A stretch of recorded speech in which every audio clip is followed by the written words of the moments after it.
Welcome back to HOA Uncensored, where suburban authority is measured in clipboard thickness.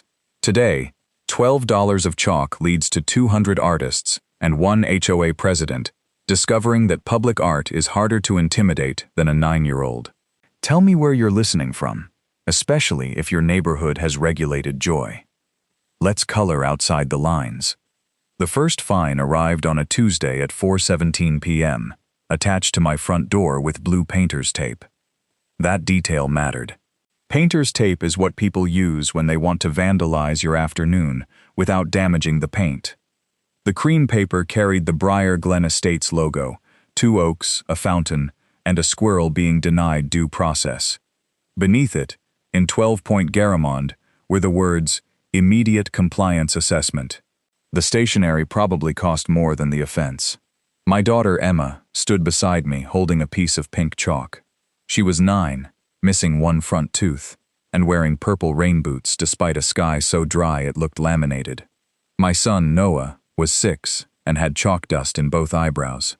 Together, they had drawn a solar system across the sidewalk in front of our house at 18 Juniper Loop. Jupiter was the size of a manhole cover. Saturn had 17 rings. Earth contained a dinosaur because Noah believed paleontology and astronomy should cooperate more. The fine was for $50 per child. "Do I have to pay mine?" Noah asked. "Do you have $50? He considered this. "I have $3 and a button." Then your legal team advises silence. My coffee sat on the porch rail, already cold. My coffee was always cold. I had not finished a hot cup since Emma learned to walk, and by then it had become less a beverage than a recurring witness. The notice accused my children of creating an unauthorized visual installation upon a community-facing pedestrian surface in violation of Article 7, Section 4, Paragraph C of the Architectural Guidelines. It ordered removal within 60 minutes and warned that non-compliance would trigger daily penalties of $100, plus inspection fees. Emma read the first line twice. "Are we in trouble?" she asked. That was the part that got me. We had moved to Briar Glen 3 years earlier, after my wife, Rachel, died from an aneurysm nobody saw coming. Our 1,842-square-foot house had a garage door that shuddered, like it remembered an unpaid debt, but it was the last house Rachel and I chose together. She loved the maple trees and the quiet curved street. The sidewalk had been hers too. Rachel used to draw treasure maps there with the kids on Saturday mornings. Emma still put a tiny yellow star beside the porch step every time she used chalk. It was not a memorial anyone else would recognize. That was why it worked. "No," I told her. "You're not in trouble. The paper says we are." The paper is confused. I work in event logistics, permits, vendors, crowd flow, insurance, emergency plans, and occasionally forcing 40 accountants to build a raft for morale. It teaches you that official-looking paper and actual authority are distant cousins who only meet at weddings. I photographed the notice, checked the time, and washed the drawings away because Emma and Noah were scared. Pink Saturn ran into blue Jupiter, then drifted down the gutter like a melted birthday cake. Emma watched the little yellow star disappear without speaking. At 4:51 p.m., the woman responsible arrived to inspect the surrender. Patricia Wexler was HOA president, chair of the Architectural Harmony Committee, and, according to her email signature, guardian of community standards. Her beige golf cart had a flashing amber light and approached at 11 miles per hour with the self-importance of a presidential motorcade lost near the recycling bins. Patricia wore a coral floral pantsuit that looked like a botanical garden had exploded inside a regional bank manager. Her white visor sat precisely 1 finger above her eyebrows. In her left hand was a clipboard thick enough to stop a low-caliber argument. "Mr. Carter," she called, in a voice like a fork being introduced to a garbage disposal. "I see you received the compliance assessment." I found it taped to my door. Service was completed at 4:17 p.m., pursuant to Enforcement Procedure 3.2. She clicked her pen with the solemnity of a judge preparing to sentence a hydrangea. The offending material appears to have been removed. The drawings. The installation. It was a dinosaur on Earth. Representational content does not alter the classification. Emma stepped behind my leg. Patricia noticed and lowered her clipboard exactly 2 inches, which I think she considered warmth. Children must learn that shared aesthetics require shared sacrifice, she said. Whose sidewalk is it? I asked. Patricia blinked once. Excuse me? Article 7 regulates owner improvements. The sidewalk is in the city right-of-way. Does the association own it?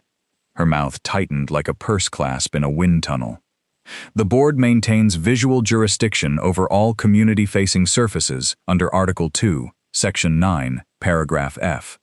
That wasn't my question. The board's authority has never been challenged on this matter. That also wasn't my question. She straightened with the posture of a 4-star general inspecting troops who had personally disappointed her. The fine stands. Payment is due within 10 calendar days. Further violations may result in escalating penalties, loss of amenity privileges, and referral to association counsel. You fined a 9-year-old and a 6-year-old. The ledger lists them as contributing occupants. Noah can't spell ledger. From behind me, Noah said, L-E-J-R. Strong opening, I told him. Patricia's pen stopped clicking. I suggest you take this seriously, Mr. Carter. Privately, I did. A lien threat is not funny when your children are standing behind you, and the house is the one stable thing they have left. But years of explaining fire code occupancy to men wearing conference lanyards had taught me that panic is just bad logistics with a pulse. I'll review the governing documents, I said. I strongly encourage it. She drove away with the amber light flashing in broad daylight, like a toaster responding to a national emergency. I spent that evening at the kitchen table with the bylaws, the plats, the declaration, and a mug of coffee that went cold before I opened the second PDF. The association could regulate permanent alterations visible from common areas. It could regulate signs. It could fine owners after notice and a hearing. It could not find the word chalk with both hands and a search bar. More importantly, Briar Glen did not own the sidewalks. The city of Bellwether did. A public access easement ran 6 feet in from the curb along every lot on Juniper Loop, including the full width of the concrete. At 8:12 the next morning, I emailed Patricia requesting the exact covenant provision, photographs, the fine schedule, the inspection record, and a hearing before the board. At 8:19, she replied with a 4-paragraph explanation and none of the requested items. She copied the entire board, the property manager, and an attorney named Lowell P. Nance, whose middle initials seemed to bill in 6-minute increments. At 10:03, a second notice appeared in my inbox. This one added a $75 administrative review charge. At 12:40, the Briar Glen Community Forum posted a warning written by Patricia. Residents are reminded that unapproved pavement markings reduce curb appeal, introduce visual disorder, and may negatively affect property values. Recent non-compliance involving juvenile occupants is being addressed. Juvenile occupants. Emma sounded like she had robbed a stagecoach. Noah sounded like his getaway driver. The post included a cropped photograph of their solar system. Patricia had apparently taken it before taping the notice to our door. She blurred neither our house number nor Emma's first name, which was written beside Earth in green chalk. I saved the post as a PDF at 12:42 p.m. By Friday, 3 other families had notices. The 7-year-old Nguyen twins owed $100 for hopscotch. Priya Shah, 12, was warned over a 9-foot 4-inch dragon. 4-year-old Max Donnelly had drawn what his father called either a fire truck or an anxious potato. Patricia announced weekly surface inspections and ordered, remove immediately stickers so adhesive that one survived rain, pressure washing, and Mr. Nguyen's deeply personal encounter with a wire brush. On Saturday, she photographed Noah merely holding chalk. Possession is not a violation, I called. Her smile was as thin as deli ham. Intent can be considered under Article 7, Section 4, Paragraph C. You're doing pre-crime for crayons? Sidewalk chalk is not a crayon. It was the most accurate thing she said all month. On Monday, I attended the board hearing in the Briar Glen clubhouse, a room that smelled of lemon cleaner and old coffee. I brought the city plat, photographs, emails, and a tabbed binder. Patricia brought 3 clipboards. Pursuant to Article 7, Section 4, Paragraph C, no owner may place decorative material upon a community-facing pedestrian surface without approval, she announced, in the polished tone of an airport, informing everyone that fun had been delayed. I slid the actual paragraph across the table. That sentence isn't there. It says permanent masonry, paint, tile, or inlaid material. Chalk contains mineral pigments. So does eyeshadow. Are you regulating faces? Treasurer Ronald Vick coughed into his fist. Patricia tapped her clipboard. Sarcasm does not strengthen your position. Neither does editing the bylaw while quoting it. I asked her to refund the $175 ledger balance and remove the post showing Emma's name. Patricia refused. I nearly lost my cool then, because the chalk box sat unopened by our back door, like a tiny cardboard coffin for Saturday mornings. Instead, I looked at my cold coffee, counted to 4, and asked her to put the denial in writing. She did. At 3:28 p.m., from her official HOA email account, she sent a final determination stating that all chalk-based artistic activity visible from any street, sidewalk, common area, or neighboring parcel is prohibited unless conducted as part of an event expressly permitted by the City of Bellwether. I read that sentence 3 times. Then I printed it. Sometimes the universe does not open a door. Sometimes Patricia Wexler installs one, labels it, notarizes it, and emails you the key. The next morning, I drove to Moretti Signs and Event Supply in an industrial park on the south side of Bellwether. The showroom contained traffic cones, banner stands, folding barricades, portable stages, and enough reflective vinyl to make the moon feel underdressed. Sal Moretti emerged from behind crowd control fencing, 6 feet 3 inches tall, and shaped like a vending machine with opinions about permits.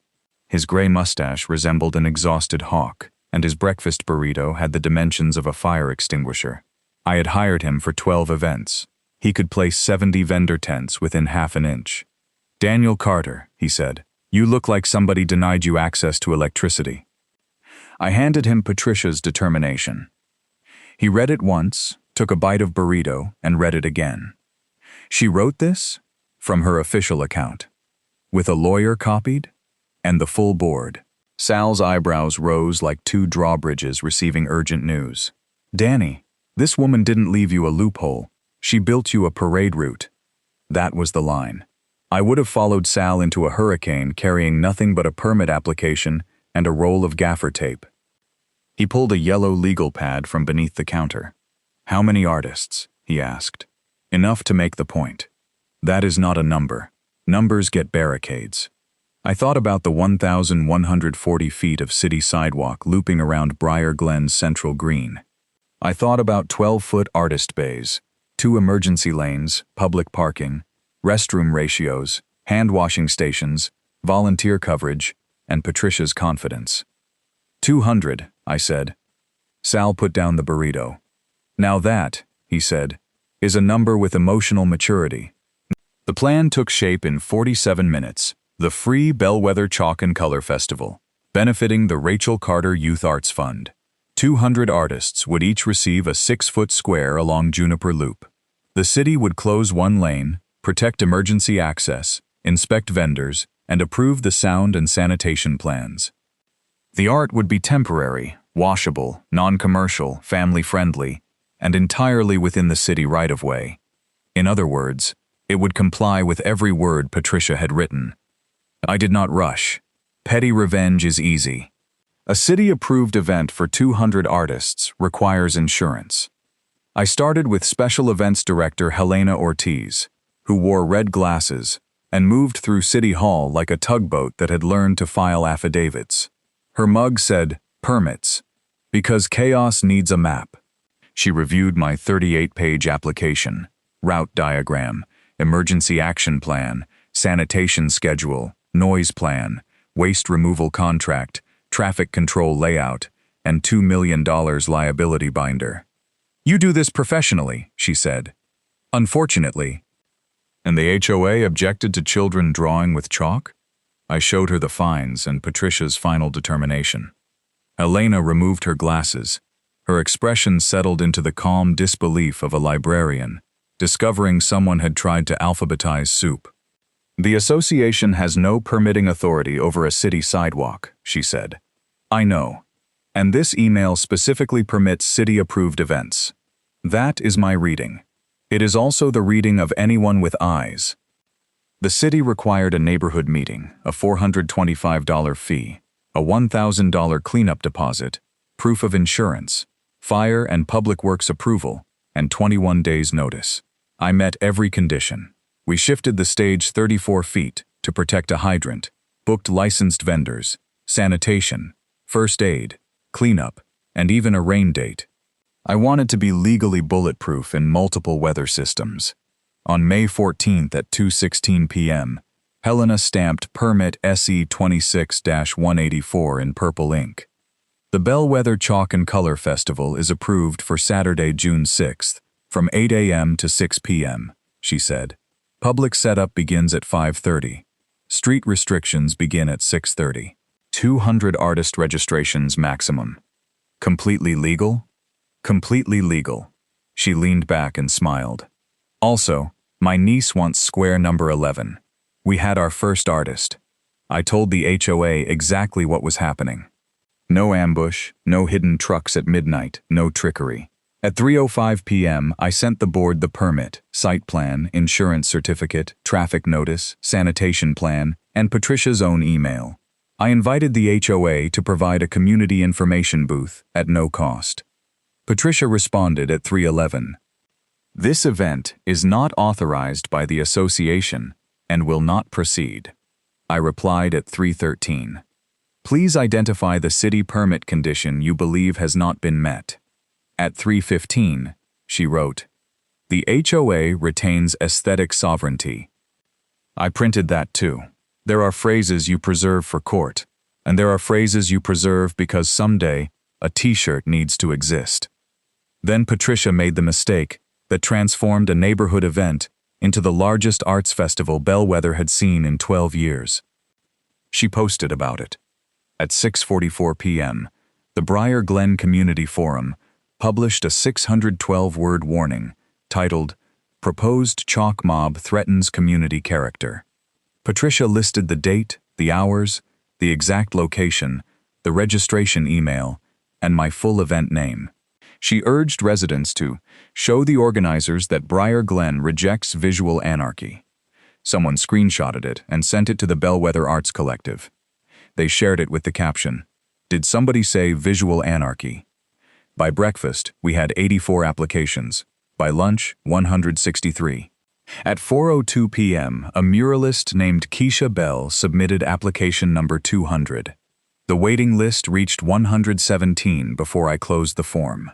The artists included teachers, students, retirees, tattoo designers, 2 sign painters, 1 dentist specializing in photorealistic birds, and 38 children. Priya registered her dragon. The Nguyen twins proposed lunar hopscotch. Max Donnelly submitted an anxious potato, confirming his father's assessment. The Bellwether Gazette called. Then Channel 8. Then Councilwoman June Park's office asked whether she could attend the opening. Patricia's post received 1,942 reactions. Only 17 were supportive, and I suspect 6 of those were accidental. At 7:10 the following morning, her golf cart stopped in my driveway.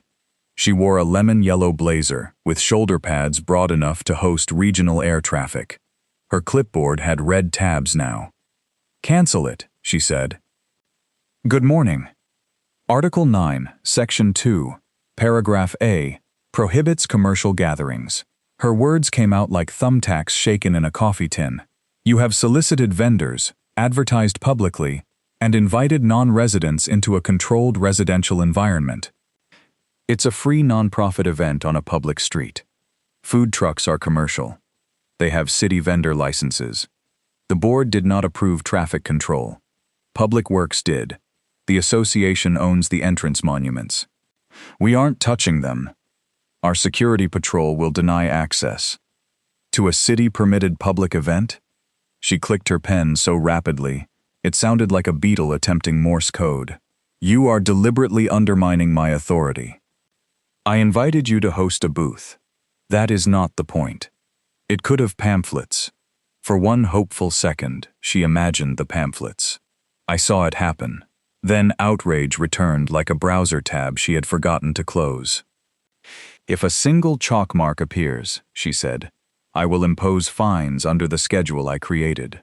Patricia, the city has approved 200 artists. Then I will fine 200 artists. Most of them don't live here. Then I will cite the sponsoring owner. That would be me. Precisely. Thank you for clarifying. She narrowed her eyes. Are you recording this? I pointed at the doorbell camera above her visor. She looked up. Her face changed like a printer, discovering it had been asked to produce its own termination letter. Delete that footage. No. She drove away. The amber light flashed with the wounded dignity of a baked potato leaving public office. Festival morning began at 5:27 a.m. with the hydraulic sigh of Sal Moretti's first truck. My coffee was hot for almost 3 minutes, a personal record that should have been independently certified. By 5:45, 28 orange barricades lined Juniper Loop. At 6:02, crews placed blue and white city-approved event signs at both neighborhood entrances. At 6:18, a portable stage unfolded beside Briar Glen Green.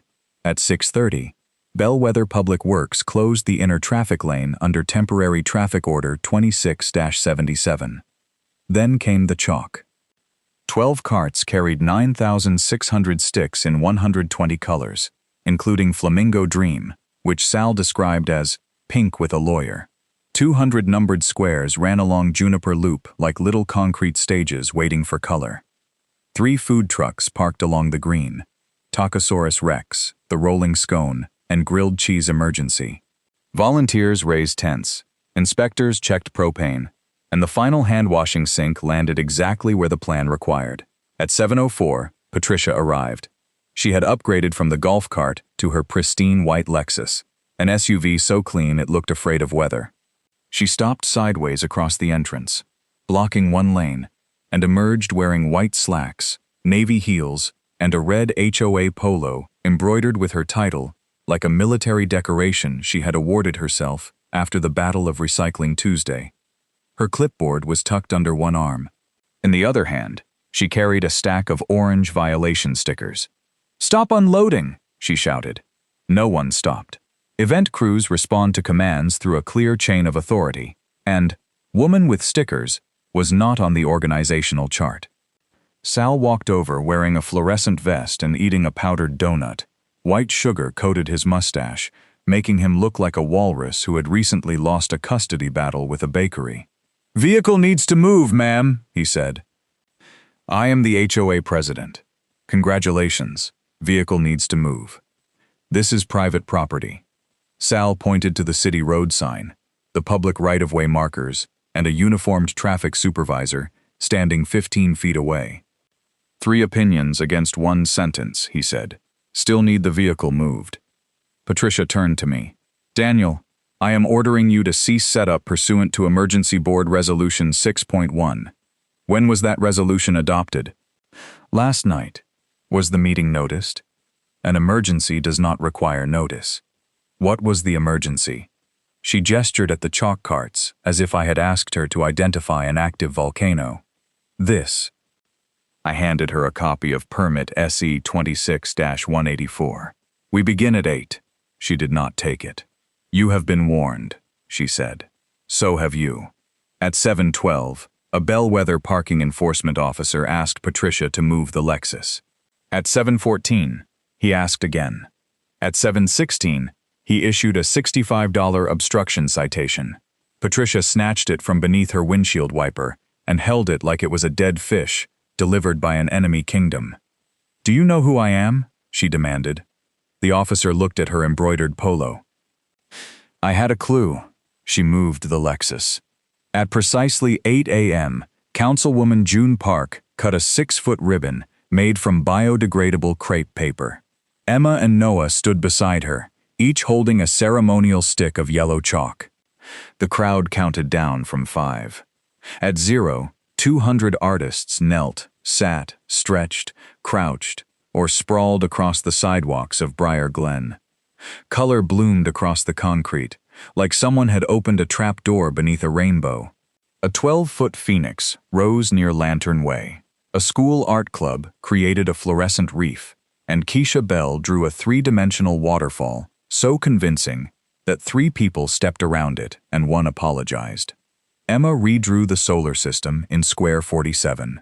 Noah restored the dinosaur to Earth and added a tiny clipboard to its hand. By 10:30, attendance reached 1,438. Children wore chalk handprints, a jazz trio played, and the air smelled like lime, pigment, sunscreen, and grilled cheese, the official fragrance of civilization briefly getting something right. Patricia spent the first hour marching from artist to artist, attaching orange violation stickers to numbered placards. Her heels struck the pavement like 2 angry metronomes supervising a song they hated. "You are violating Article 7, Section 4, Paragraph C," she told Keisha. Keisha looked up from her waterfall. "I live in West Bellwether. This association's rules apply within its boundaries. Do they apply to clouds passing overhead?"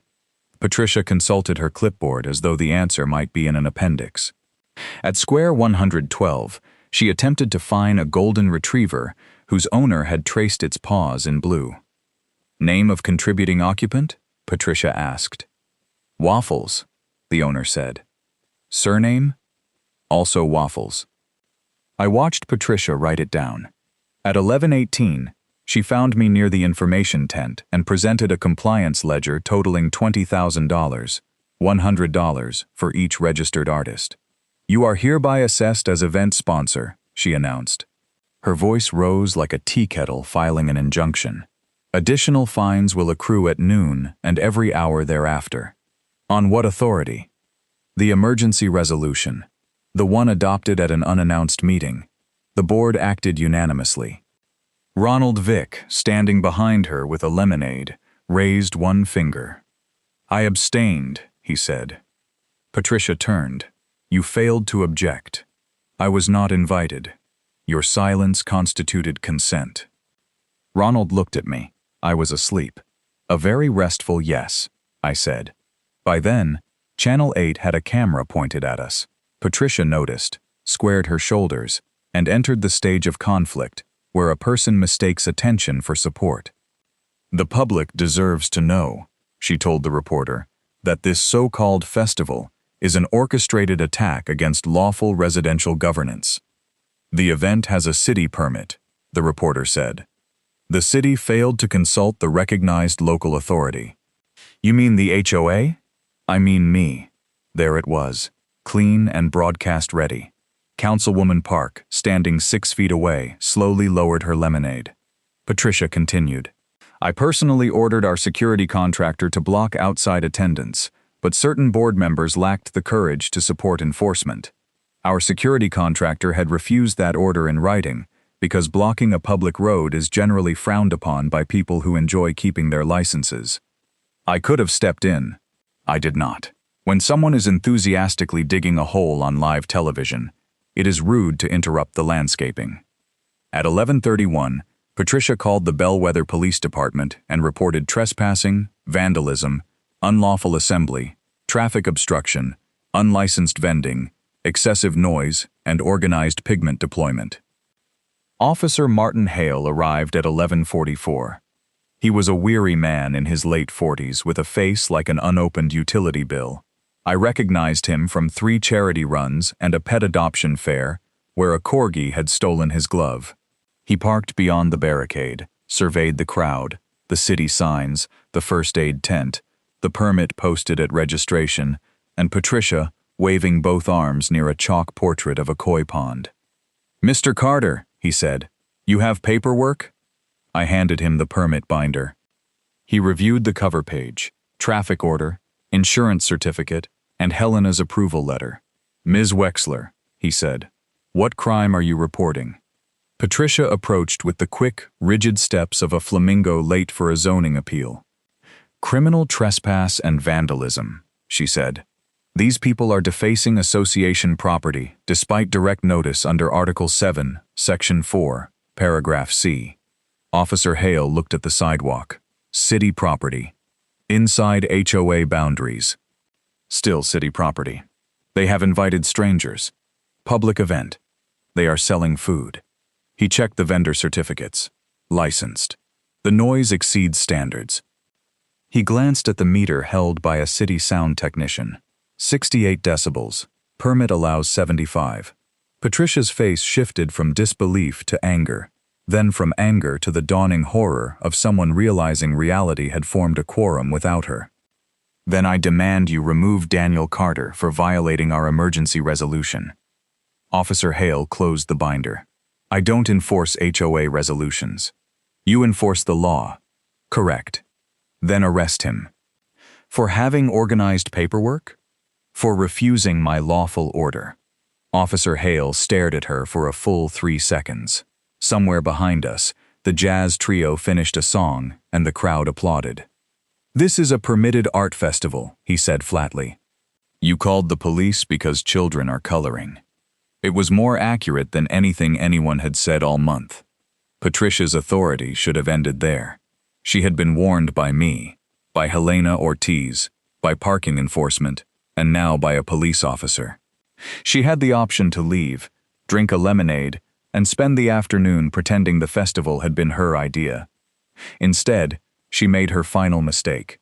She announced that she was confiscating the chalk. All unapproved materials are subject to seizure under Enforcement Procedure 3.2, she declared, loud enough for Channel 8, Councilwoman Park, Officer Hale, 6 board members, and approximately 1,700 visitors to hear. Do not touch event equipment, I said. Sal pointed at a nearby sign. Ma'am, those carts belong to Moretti Event Supply. They are inventoried, insured, and extremely uninterested in joining your little government. Officer Hale raised a hand. Ms. Wexler, do not remove anything. Patricia looked at all 3 of us. Then she looked at the nearest chalk cart. She chose the cart. She grabbed its handle and pulled. The cart did not move because both front wheels were locked. Patricia pulled harder. One navy heel slipped off the edge of Keisha's 3-dimensional waterfall. The picture was flat, but Patricia's brain believed it for half a second, which was long enough for her to hop sideways, collide with a folding display board, and sit abruptly in a shallow tray of washable blue chalk, reserved for the community handprint mural.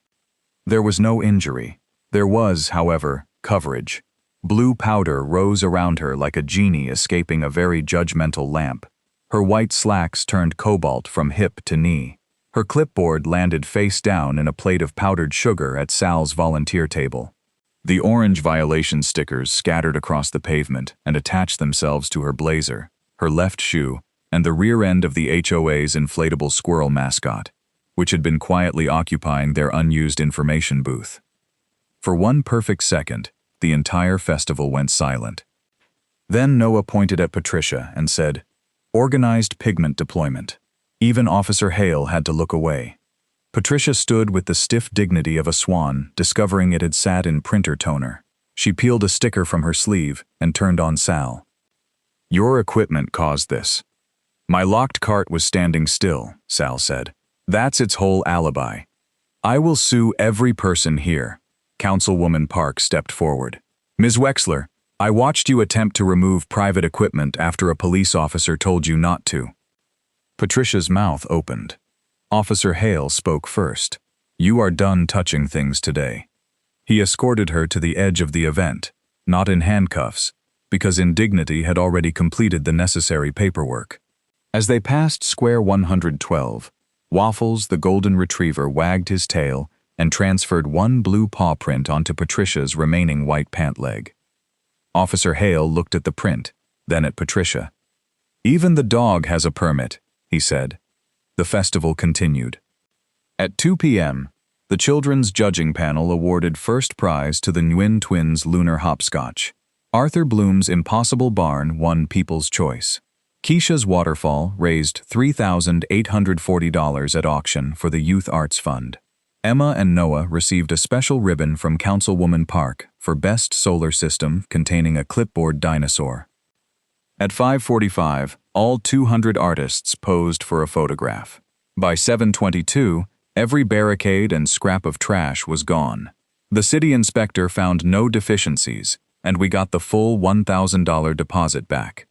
The art remained until rain arrived 2 days later. Property values did not collapse. No one mistook the chalk waterfall for municipal plumbing. Waffles did not pay his fine. The institutional consequences moved more slowly, but they moved. Channel 8 aired Patricia's "I Mean Me" interview at 6 and 10 o'clock. The Bellwether Gazette printed the blue powder photograph above the headline "Hoa President Draws Line," then falls across it. The city attorney sent the association a formal notice stating that interference with permitted public events could expose both the HOA and individual board members to liability. Loa P. Nance resigned as association counsel in a 184-word letter, with a billable sigh between every sentence. The insurer opened a governance review, raised the deductible from $2,500 to $25,000, and required board training. Ronald called it a tuition fee for stupidity. Most damaging of all was Patricia's own emergency resolution. When residents requested the meeting notice and minutes, there were none. Patricia had drafted the resolution alone at 11:48 p.m., inserted the phrase "approved unanimously," and emailed it to the property manager without calling the board. Ronald and 4 other directors signed affidavits saying they had never voted on it.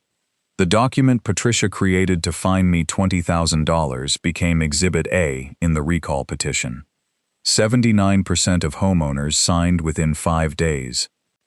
The special meeting was held June 18th at 7 p.m. in the clubhouse. Attendance was so high that Sal donated folding chairs.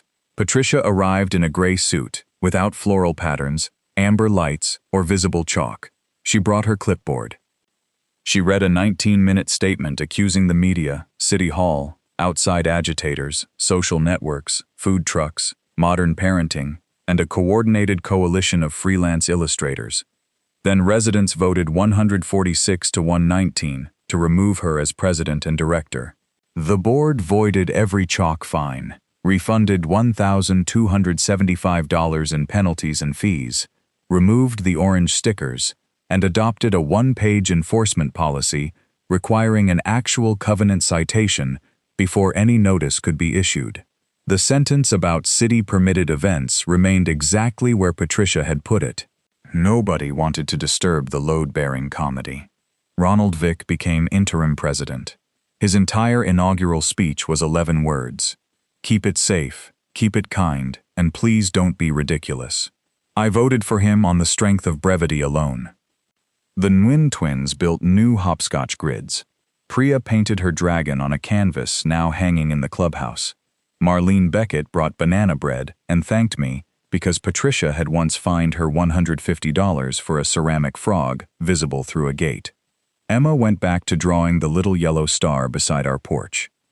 Patricia resigned from the Architectural Harmony Committee, sold her house 4 months later for full market value, and moved to a downtown condominium where the sidewalks are managed by the city, and every Friday night an accordion player performs beneath her balcony. I do not know whether that was fate, but I respect its attention to detail. The following spring, Bellwether approved the 2nd annual Chalk and Color Festival. Registration filled in 9 minutes. We expanded to 250 artists, though I reserved Square 47 for Emma and Noah. So tell me in the comments, what would you have drawn if your HOA tried to outlaw sidewalk chalk? If this story added a little color to your day, hit like, subscribe, and come back to HOA Uncensored for more suburban authority meeting adult supervision. As for the original $100 fine, Patricia was right about one thing. The chalk did affect property values.